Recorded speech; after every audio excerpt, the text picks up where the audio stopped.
Hey guys, I just wanted to jump on here and make a quick little short video. I don't know how short it's going to be, but I'll try and make it as short as possible. Currently, over 80% of Americans are living in debt, and over 13% of Americans are living under the poverty line. I know how confusing it can be to fall into collections or to have an overwhelming amount of debt and not be able to make your monthly payments or feel like you're just getting by and drowning in debt.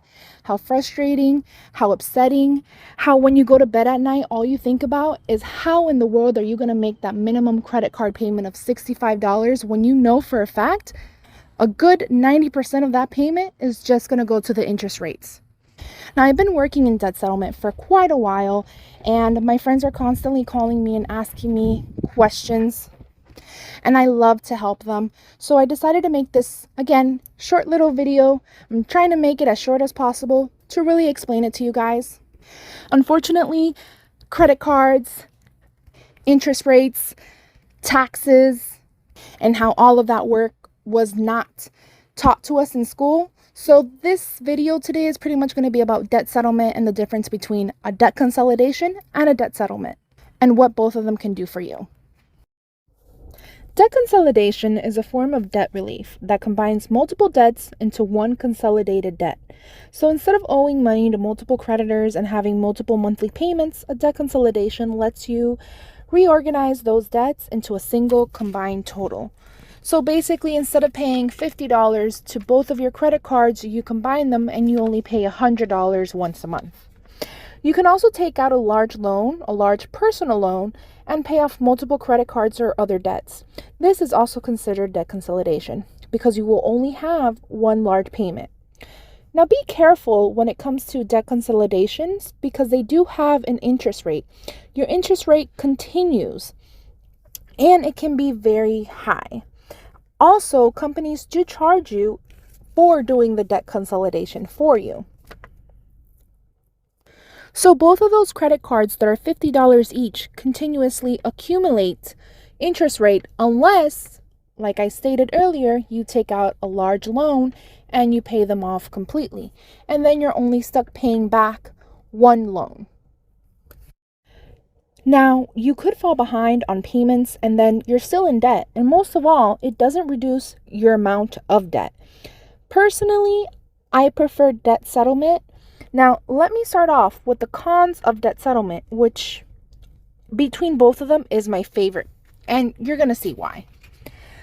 The only negative side effect of a debt settlement is pretty much your credit score will plummet unless you're already in collections.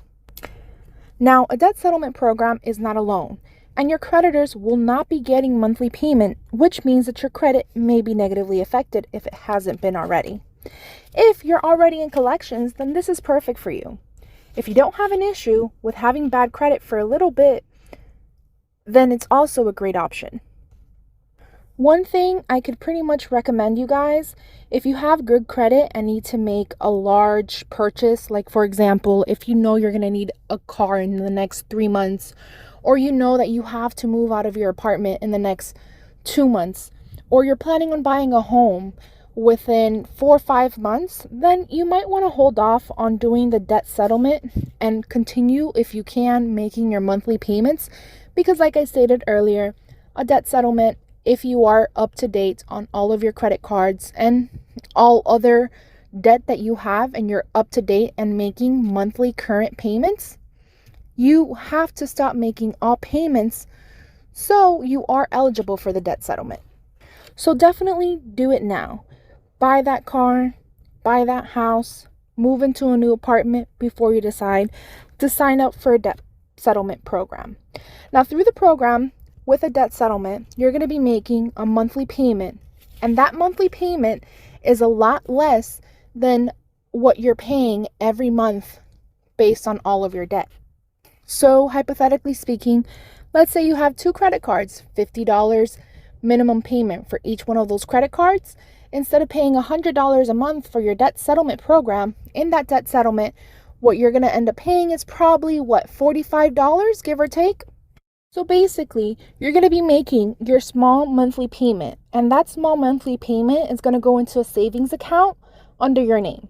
The money in that savings account is the money that the debt settlement company uses to negotiate with the creditors for less than what you owe them. So they will try and settle the debt for less than what you owe them since it's already in collections. Once the settlement is done, the creditors will update your credit score and it will show a zero balance.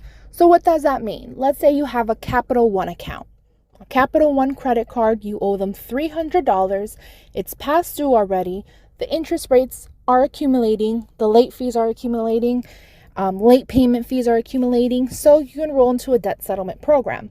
Now, what they'll do is they'll try and settle the debt for the lowest possible amount. Sometimes it's 40%, sometimes it's 50%, other times it's 70%. It really does depend. Hopefully, they can settle the account for, let's say, 50% of what you owe them. Therefore, you will only have to pay Credit One Bank $150 for that settlement. Now, again, this is small numbers that I'm using as an example, but this is great when you have a $5,000 repo that's negatively impacting your credit score. And then let's go back to the Credit One example. So let's go back to Capital One. So you owe them $300 and the debt settlement company settles the account for half of what you owe them. So you are only stuck paying them back $150 out of pocket, which should already be included in your monthly payment. So as long as you make your monthly payment on that debt settlement program, you should be good to go. However, debt settlement programs don't do this for free, and they also have a fee. Normally, the fee is about 22% of the enrolled debt, like absolutely nothing. But you got to think about it like this. When it's a large lump sum of money, it does a huge difference. Now, let's hypothetically say that you owe a repo, right, on a car that you previously owned that they repossessed, $5,000. They ended up settling the debt for about 50% of what you owe them, so it comes up to what, $2,500? And on top of that, they charge you that 22% fee. That's $1,100. So in total, you are stuck paying out of pocket, $3,600. However, you have a savings of $1,400. And I don't know about you, but I can do a lot with $1,400. That's a month of rent. That's 2 or 3 extra car payments. That's a whole vacation for some people. So you got to look at the pros and cons. The problem with debt consolidation is that they also charge you. No company is going to work for free. A company, whether it be debt consolidation or debt settlement, they're going to have a charge. And with debt consolidation, you have to be very careful because they do have a high interest rate depending on your credit score. Only good news, they might not ruin your credit as bad as a debt settlement company does. But again, a debt settlement company, after you reach a settlement with the creditors for less than what you owe them, your credit score will go up. With all of that being said, to be quite honest, I'm pretty sure if you have the time and the patience, big word, patience, to deal with these nasty, rude, mean creditors, then go ahead and try to settle these debts on your own. Give them a call. Tell them, listen, I can't afford to make monthly payments. Why don't we settle the debt today for this specific amount? However, just make sure that you guys are saving either a large lump sum because it does help entice these creditors settle for less than the balance owed, or, you can get a small term payment, whether it be $25 a month or however much you're able to afford, or whether it be a $400 lump sum. Just make sure you advise the creditors that once it's done and it's paid in the debt in full based on the amount that you guys settled with, they will update your credit report to show a zero balance. It is very important that you guys tell them this. As well as when you reach a debt settlement with the creditor, don't be scared to have it in writing. Everything in writing does protect you in the future. Tell them, send you an email with this information. Send you a physical letter to your home before you go ahead and decide to make a payment to them. You don't have to make a payment to these creditors on the phone. It does not have to be a same day payment. You can tell them, listen, as of today, it's July 24th. I will make you my first settlement payment, or I'll make you the full large lump sum payment on the 24th of August. If they tell you they can't do that, ask to speak with the manager or supervisor. They most likely can, but keep in mind, these creditors will basically try and say and do anything that they can to try and scare you and intimidate you into making a payment. Don't allow yourself to be intimidated by them. And you guys, I don't want to make this video any longer than what I have to make it. If you guys have any questions or concerns, please comment down below and make sure you guys subscribe and like this video. It helps out my channel a lot. Thank you. What does that mean? So you have to pay them a percentage. Normally, I want to say it's about 22% of the enrolled debt. It does depend on the company, and don't be afraid to always ask them to lower that. Worst case scenario, the debt settlement company says no. So again, let's go back to that. So you end up having to pay Capital One $150, which that term settlement to the debtors is already included into your monthly payment plan in the debt settlement program. And they'll probably charge you, what, $33? I'm horrible in math. I think 22% of 150 is $33. Maybe I'm wrong. If I'm wrong, please comment down below. So then basically, let's pretend it's $33 what the debt settlement company is going to charge you. So in reality, you're going to pay $150 to Capital One, and then you're going to pay the $33 to the debt settlement company. So quickly, let's go ahead and review the pros and cons of debt consolidation. So one pro is that we are simplifying the process of paying your bills into one monthly payment to one lender. You should also be paying, hopefully, lower interest rates. Typically, if you fall behind on a regular credit card payment, credit card companies can raise the interest of your account somewhere between 25 to 30%. Sometimes even higher. A debt consolidation can be anywhere between 8 to 15% in most cases. And you're also paying off all of your credit cards. This should help improve your credit score as well, provided that you don't use your credit cards the same way you once did. Con of debt consolidation is that the debt is not forgiven or reduced, and you still owe the same amount of money. So debt consolidations require a good credit score, at least decent. If you have a low credit score, your debt consolidation loan might be denied.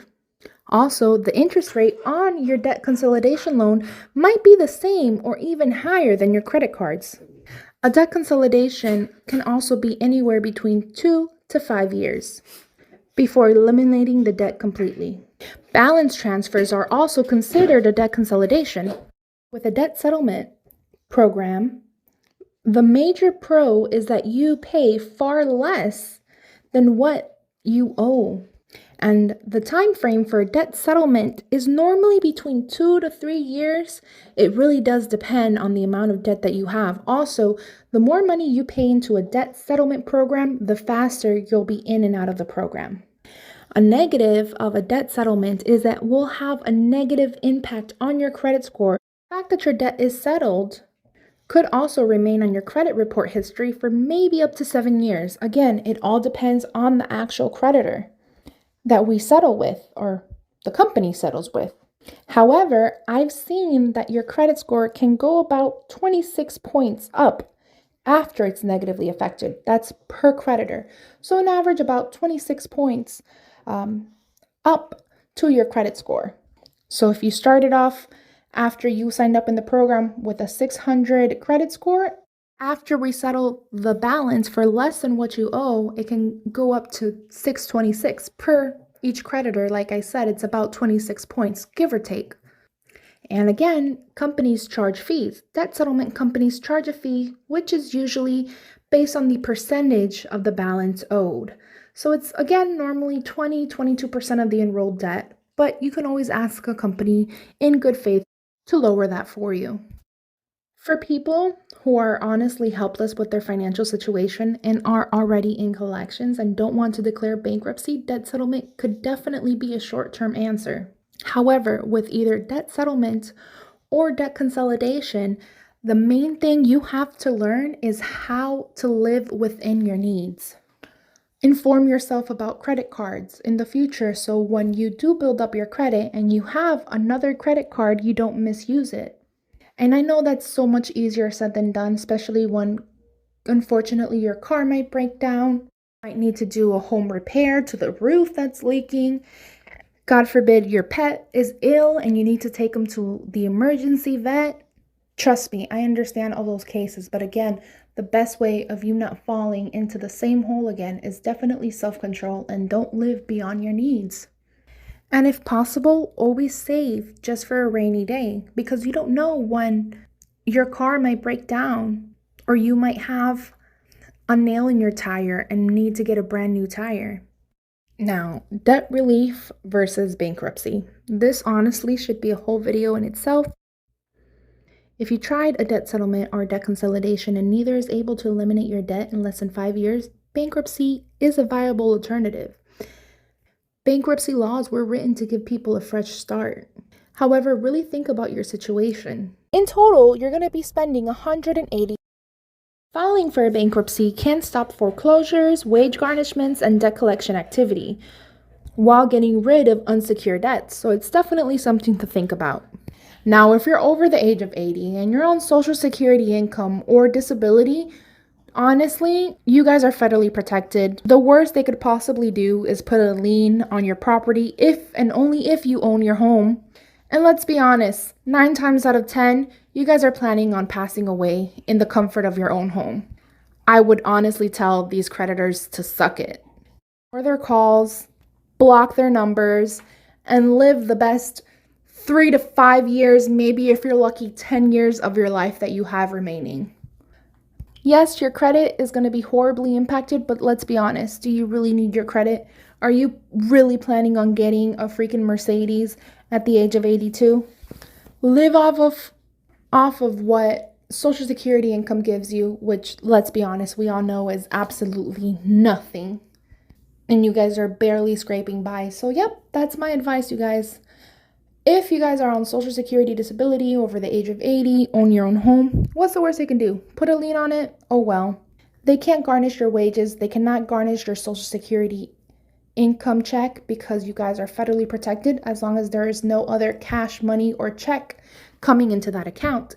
If you guys work part-time like a lot of seniors do, just have 2 bank accounts. Why not? You can go ahead and have your Social Security income check on one account and then have your regular Publix paycheck or whatever part-time job you guys have paycheck on the other account. And as soon as you get paid, spend that money on your bills, and that's it. But again, you guys, thank you guys so much for watching this video. If you guys are still listening, you guys are awesome, and hopefully I answered some of your questions. If you guys have any other questions or concerns, please do not hesitate to leave a comment, and I'll try and answer it to the best of my abilities. Again, I'm not a specialist. I've just been doing this for quite some time now. 6 or 7 years to be exact.